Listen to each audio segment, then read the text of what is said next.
पश्चात में चलेंगे तो 1 2 3 ऐसे आगे बढ़ेगा, है ना। 6th सेंचुरी बीसी इस दुनिया के लिए कितनी महान शताब्दी है, आप सुनेंगे तो दंग रह जाएंगे। मेरा तो मन हुआ कि एक पूरा वीडियो इसी पर बनाऊं, 6th सेंचुरी बीसी पे ही। चाइना हो, जापान हो, ग्रीस हो, भारत हो, इजराइल हो, इन सारे देशों में दर्शन की आग लग गई है 6th सेंचुरी बीसी में। पूरी आग, आंधी तूफान आ गया। और ये सारा तूफान अगर एक ही सेंचुरी में दिख रहा हो तो आश्चर्य तो होता ही, कुछ तो खास बात रही है उस समय। 6th सेंचुरी बीसी में अजित केशकमली हुए, इसी समय बुद्ध हुए, इसी समय महावीर हुए, इसी समय चीन में कन्फ्यूशियस हुआ, इसी समय चीन में लाओ त्से हुआ, इसी समय जापान का शिंतो धर्म बना, इसी समय ग्रीस में पहला फिलोसफर थालेस या थेल्स हुआ, पाइथागोरस, पार्मेनाइडिस, हेराक्लाइटस, ये सब एक ही समय के लोग हैं, सब एक साथ जिंदा थे।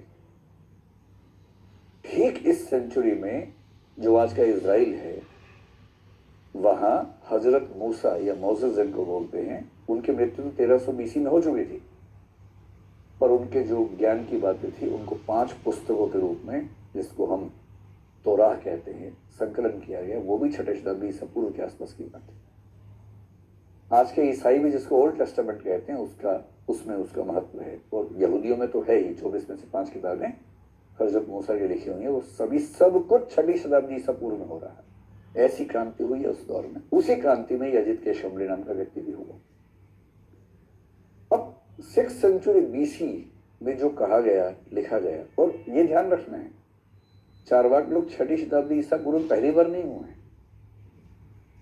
हमारे पास वैदिक साहित्य में जिक्र आता है सुखवाद का, जड़वाद का, जो इनका विचार है। उपनिषदों में इनका नाम लिखा हुआ मिलता, इसलिए संभावना है कि शायद ये कुछ और पहले हुए होंगे, लेकिन यहां पर आकर एक बड़ा आचार्य इनके पक्ष में खड़ा हुआ, इसलिए यहां से नाम नजर आता है। इनके बारे में हमारे पास जो पहली किताब मिलती है वो मिलती है 9th सेंचुरी एडी में। 1500 साल के बाद की पहली किताब मिलती है। एक जयराशि भट्ट नाम के आदमी हुए, उनकी किताब है तत्व विप्लव सिंह। उसमें थोड़ा सा वर्णन मिलता है कि ये कौन थे। वो पहला टेक्स्ट है हमारे पास। इसके बाद हमारे पास लगभग 11th सेंचुरी में एक दूसरी किताब मिलती है, एक नाटक है, प्ले है, रूपक है संस्कृत में, प्रबोध चंद्रोदय, कृष्ण मिश्र ने लिखा था। वो अकेली रचना है जो इनके पक्ष में लिखी गई है, छोटा सा, एकदम बहुत छोटा सा। और इनके बारे में जो 90% इंफॉर्मेशन मिलती है, कहां से मिलती है? 14th सेंचुरी में एक व्यक्ति हुए, विजयनगर एम्पायर, आप जानते होंगे। विजयनगर एम्पायर को जब हरिहर राय और बुक्का राय स्थापित कर रहे थे, उनके गुरु थे एक व्यक्ति, श्रृंगेरी मठ के भी गुरु थे, उनका नाम था माधवाचार्य विद्यारण्य। उन्होंने एक किताब लिखी, बड़ी अच्छी सी किताब लिखी।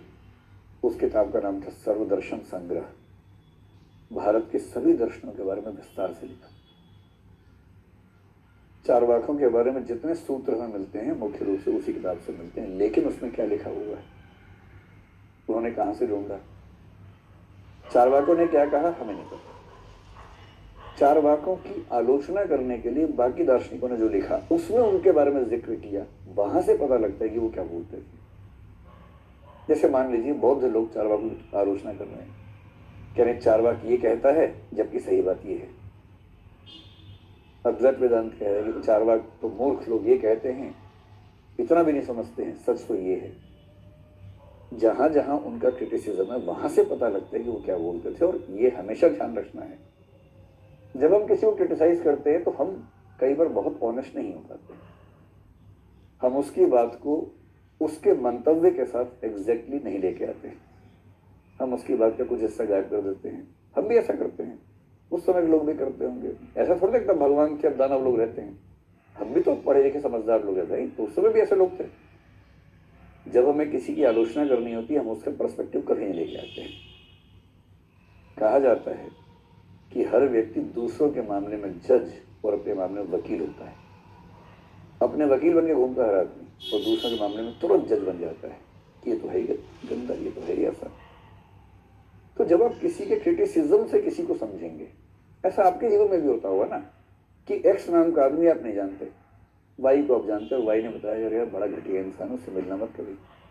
एक इमेज पहली बन गई आपके दिमाग में। अब जीवन में पहली बार वो जब मिलेगा, उसको तो पता भी नहीं है, उसे कई महीने तो लग जाएंगे उस इमेज को ब्रेक करने में ही, तब जाके आप न्यूट्रल होकर उसके बारे में बात सोच पाएंगे। ये इनके साथ भी हुआ। हो सकता है कि सच में इन्होंने ऐसी ही बातें कही हो सकता है इनकी बातों को डिस्टॉर्ट करके आगे पेश किया गया हो। इसलिए दर्शन की किताबों के लिखने वाले, चाहे डॉक्टर राधाकृष्णन, बहुत महान दार्शनिक हुए भारत में, जो राष्ट्रपति भी थे हमारे देश के, उन्होंने भी कहा कि जब चारवाकों की बात होगी तो हमेशा बेनिफिट ऑफ डाउट उनको देना पड़ेगा। हो सकता है कि हम उनके बारे में ठीक से ना जानते हों,